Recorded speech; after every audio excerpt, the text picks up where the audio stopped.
How you all doing, ladies and gentlemen? So here today with OverSimplified, the War of the Bucket reaction. Now I'm actually not sure what the War of the Bucket is, which is why I actually really wanted to watch this.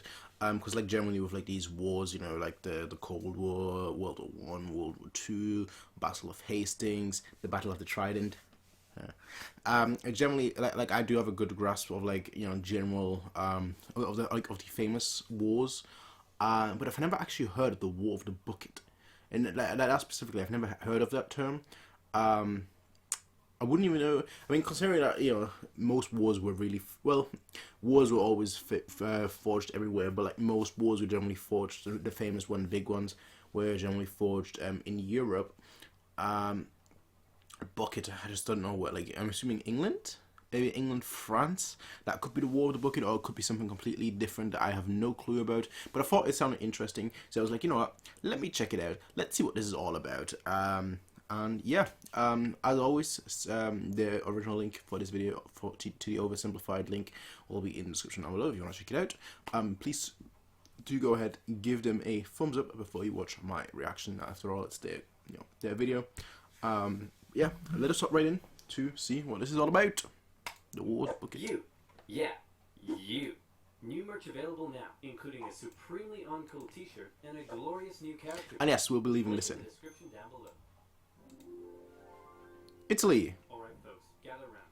I've got some good news What year? and some bad news. Did you say Medieval. good news and glad news? No. I said good news and bad news. Very bad news. The king is dead. Word on the street is there's going to be a horrible plague coming in from Central Asia in the next couple decades that'll wipe out half of Europe. Okay. What's the good news? Do you have a cure? Please say you have a Nope. cure. No. Even better. The good news is we've got a new bucket for the city well. Okay, definitely never heard of this one before. Now this sounds interesting. To understand the War of the Bucket, we first need to talk about this guy. He's the man with the plan. The Francis. with the most.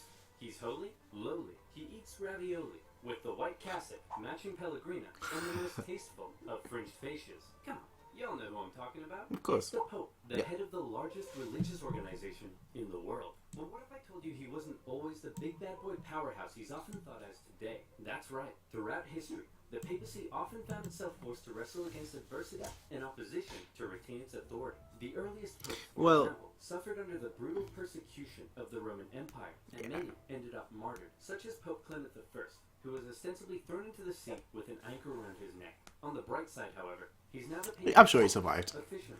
After persecution finally ended, the Pope still found himself being heavily controlled by secular kings and nobility. Well, there was a However, massive the war. Byzantine emperor basically decided There was a massive war, obviously, always. I know specifically in Britain, obviously there was a massive war between, the kings and the church. Just because, for example, I think was it King Edward the second, I want to say, who wanted to get a divorce, and the church essentially said no, you can't have one, which obviously led to a huge split. I might be getting my kings wrong, and I definitely will be getting my kings wrong. I always get them wrong because there are too many in history that I've read up. It's like Edwards, yeah, maybe no, James, no, I'm not sure. Henry, there are like 4 of them or 7 of them. Henry the Eighth, 8 of them. So there are a bunch of kings, and I wish they all had different names. My name is Prince. Simple. If I became king, I'd be King Prince. That'd be pretty cool. But anyway, who could become Pope. Then came a real low point during what has been called the Dark Age, a period where noblewomen controlled the Pope through, how should I put this? that's it. Feminine charm. It was around here that one infamous Pope, John XII, took office. This bad boy would hold, how should I put this? Naughty no clothes parties in the Lateran Palace. Hey. Apparently, this would even happen. Let's go. Come on, Zeus. Give me a 6. Zeus. Did I say Zeus? I meant Thor. Ra, the Egyptian sun god? Nope. Dang it, who is it we worship? Perhaps you should read this, Your Holiness. In the beginning, God created the heavens and the earth? Wow, this is wild. Pope John XII eventually died exactly how he lived, caught in the act by an irate husband who picked the Pope up and chucked him out the window.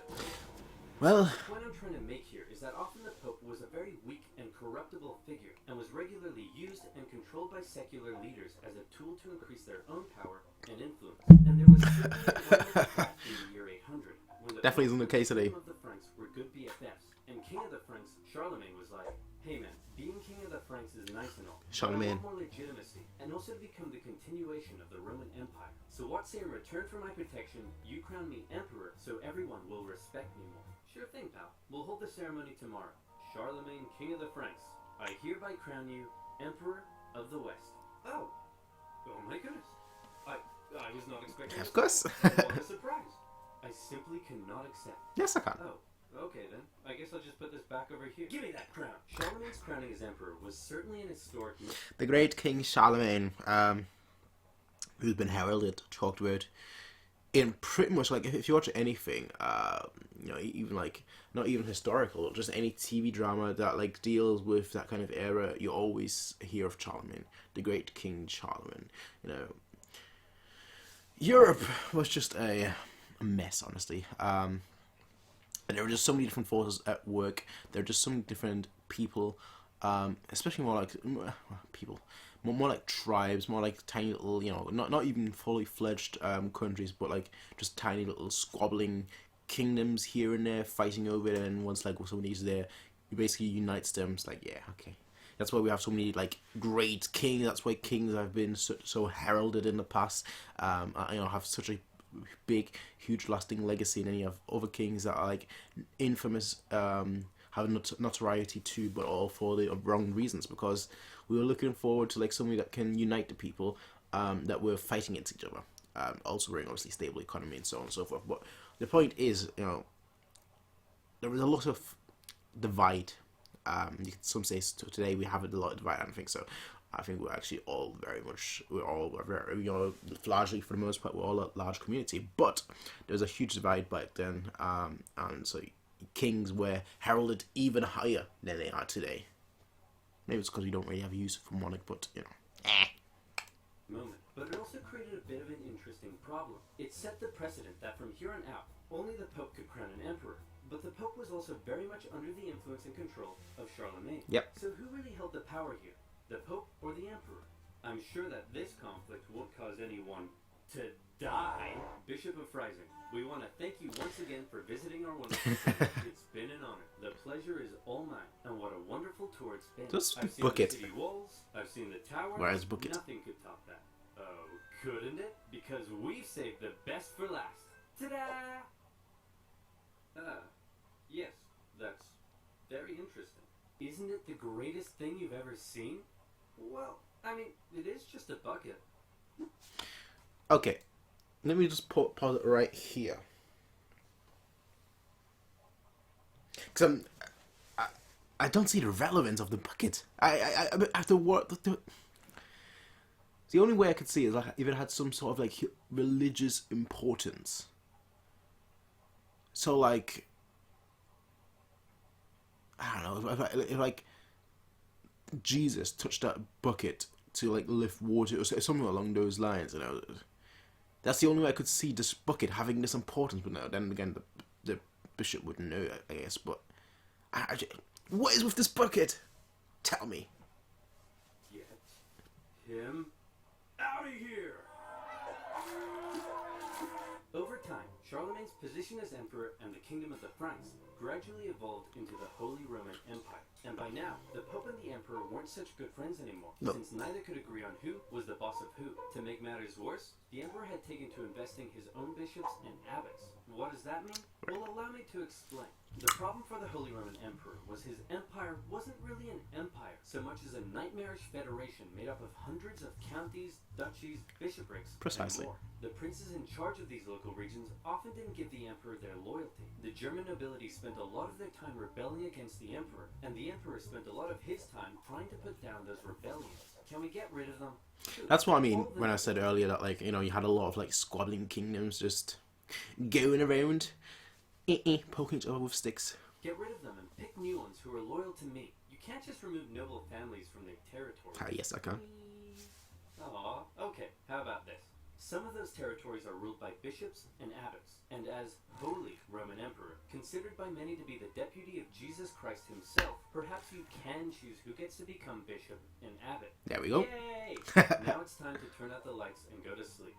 Okay, I love you. Okay, Good night. Say it back.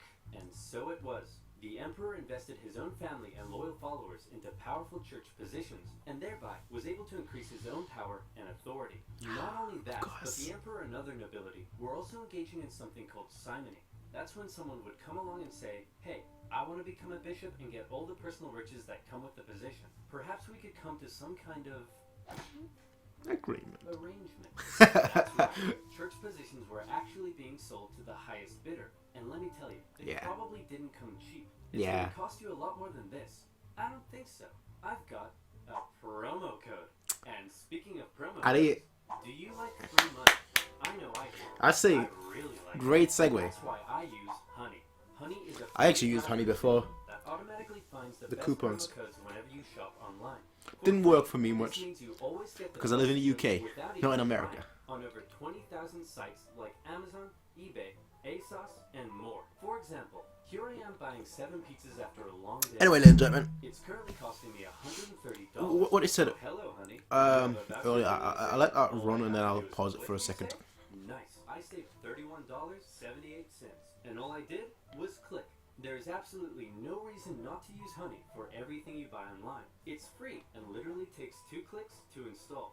Get Honey for free at joinhoney.com/oversimplified. All right. That's joinhoney.com/oversimplified. And as always, by using my links, you'll be supporting my channel. So Okay. now where were So, what I was going to say is that the whole thing of like Charlemagne installing his family and whatnot, it's actually a reason why like all the monarchs, even for the most part, even nowadays, like all the kings and whatnot, I know there aren't as many nowadays as there were in the past, but like even now, a lot of like the royalty, a lot of the monarchs are descendants.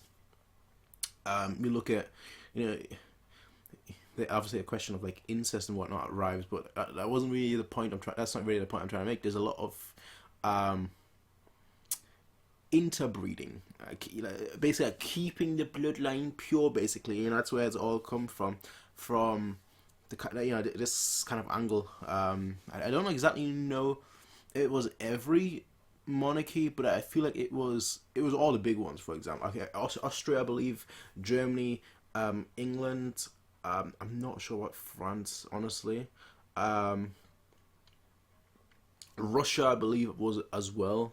What I think that's what happened. I'm not 100% sure here on my history because there's a bit earlier than I usually research or /study. But like around this time, sorry, not around this time. I think all the monarchs essentially all came from Charlemagne. They all came from that kind of position, and I think that's what happened. I'm not 100% sure. Someone correct me if I'm wrong in the comment section, but I think that's what it is. Anyway. Oh yeah.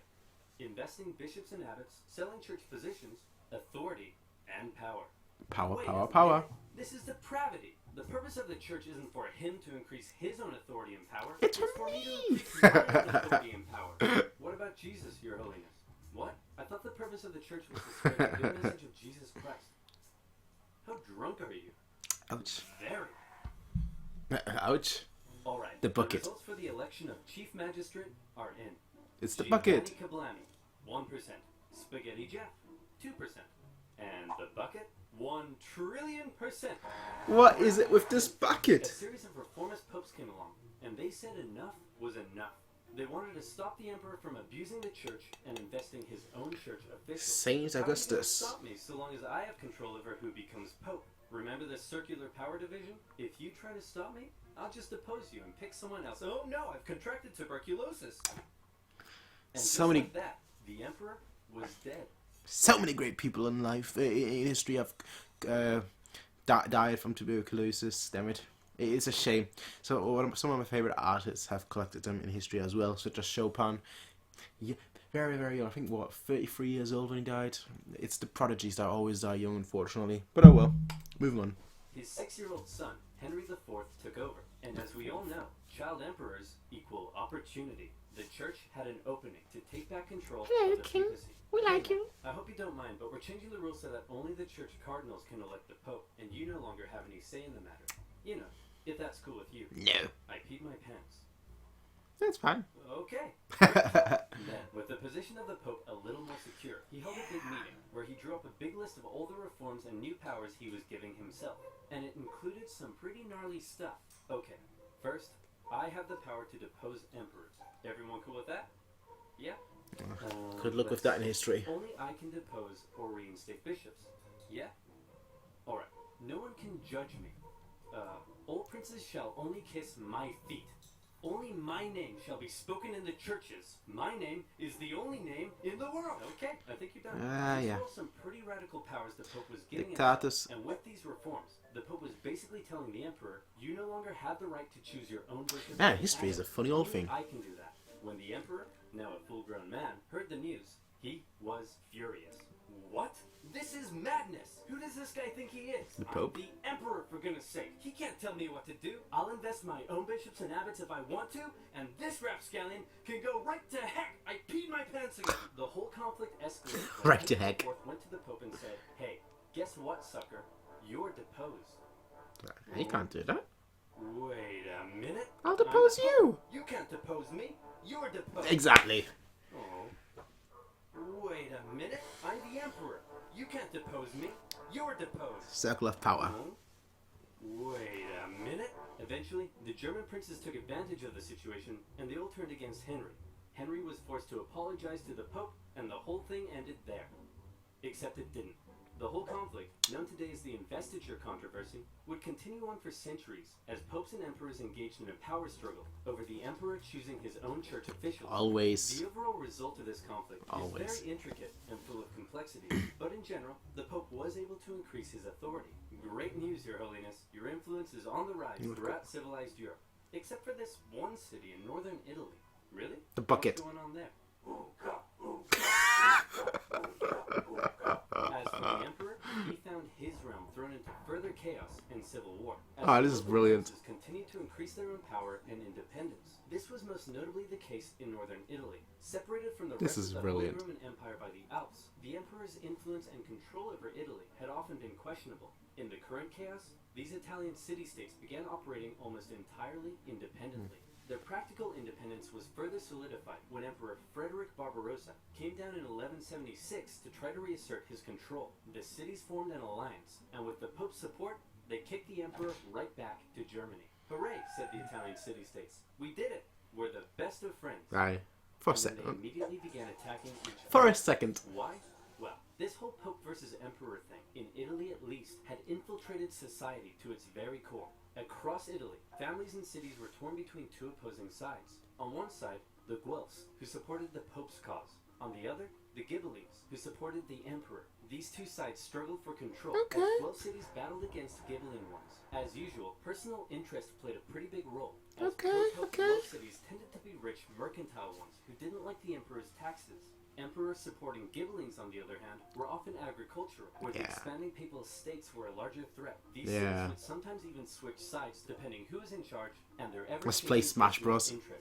Damn. In some cities, brutal fighting broke out in the streets as opposing families fought for control. At times, the conflict became so tribal that the differences between the two sides were just downright silly. My love, I can't bear it. We must be Romeo Rolio. How can we? My Ghibelline family wears feathers on the left side of their caps, and your Guelph family wears them on the right. My Ghibelline family cuts fruit straight down, and your Guelph family cuts fruit crosswise. Oh, it is ridiculous, actually. Differences. We shouldn't let them tear us apart. We can be together no matter what our families think. Wonderful news. Let's make a toast to our love. I'll drink from my Ghibelline smooth goblet, and I shall drink from my Guelph chaste goblet. Get out of my sight, you dirty Pope-loving wench.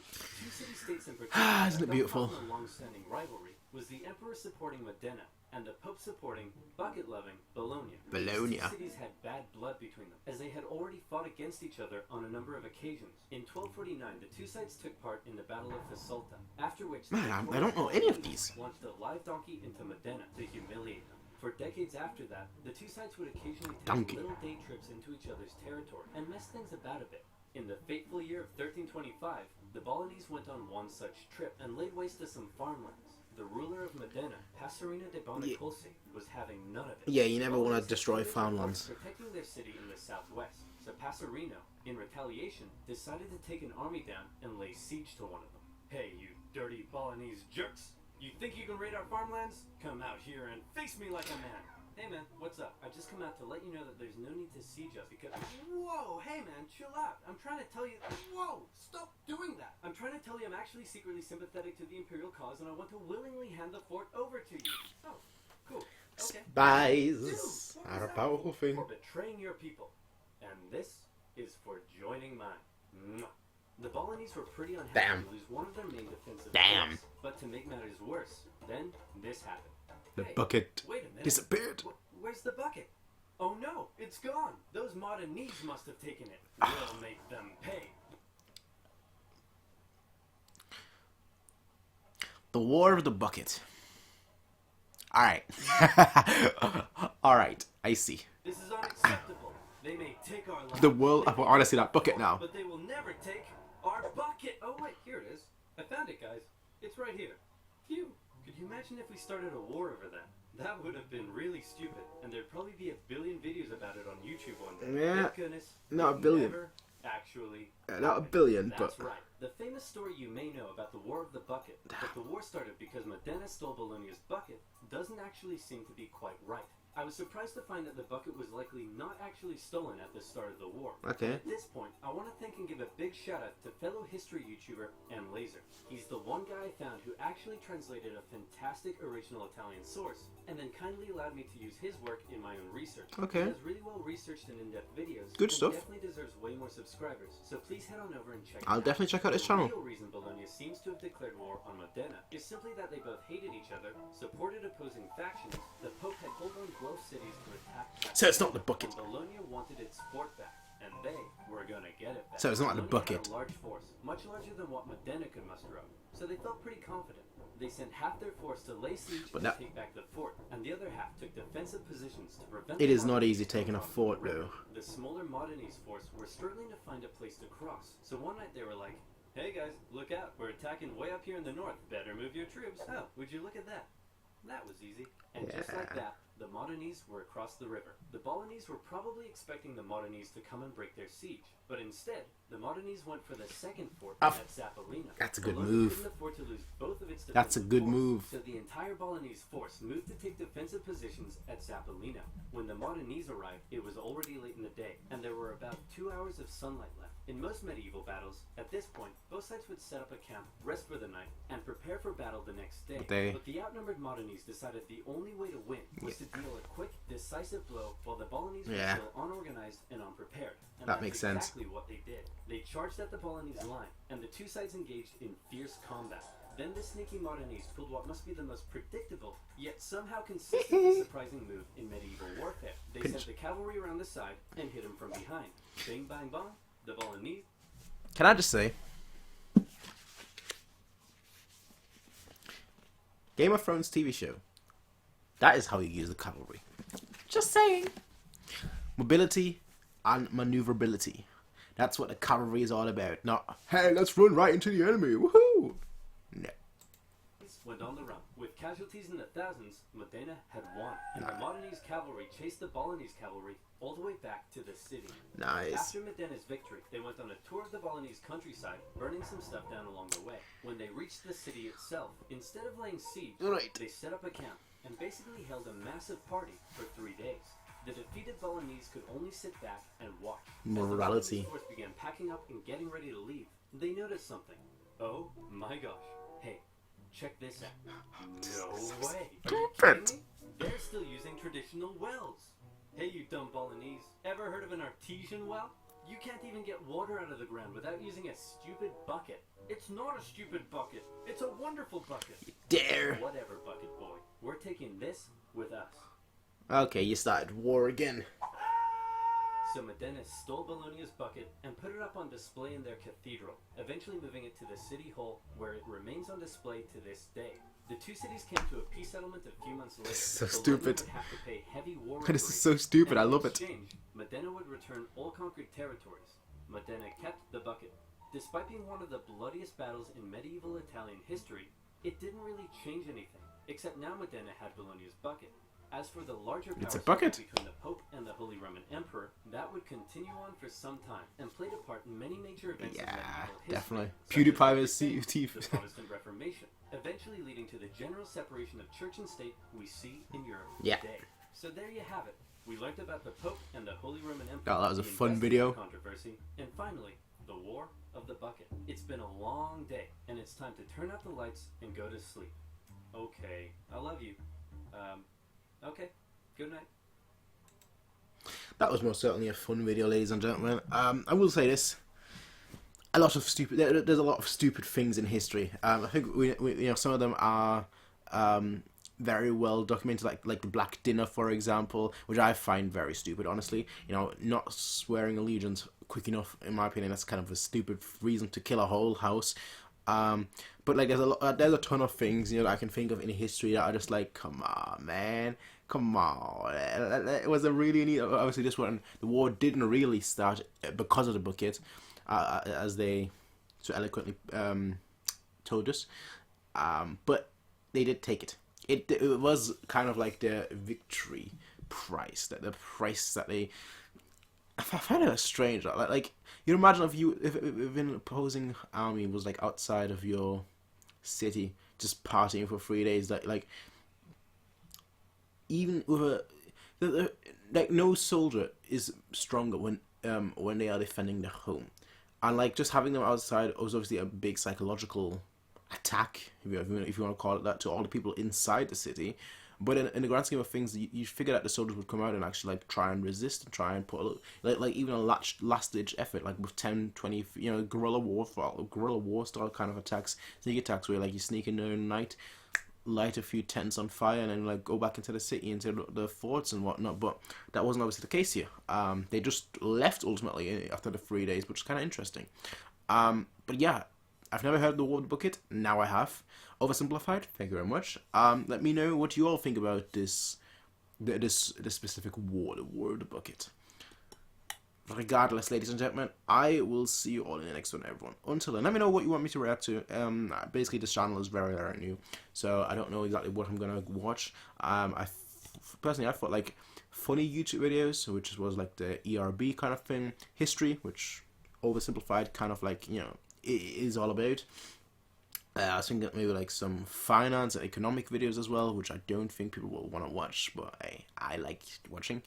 And maybe some science videos, which I enjoy as well. But again, I'm open for anything. But right now, I'm just like, just having some fun, basically. Just trying to see like what I like talking about. What I can give an actual input in. I don't just want to sit here and like just watch a video. I actually want to give my own input into this video, which is why these videos will be a lot longer, or I'll pause it a lot more than like other people would, for example, because I want to get the information that is being said, but I also want to give my own input, because that's obviously the whole point of fair use. Not just to I'm not even giving criticism or any constructive feedback on a video. I'm just watching it. There's no point to that, honestly. You can watch it yourself. So that's what I'm here right to do. So I'll see you all in the next one, everyone. Until then, remember, don't start a war over a bucket, but if you win a war, take the bucket. Anyways, everyone, I'll see you all in the next one, everyone. Until then, have a nice day. Peace out and bye.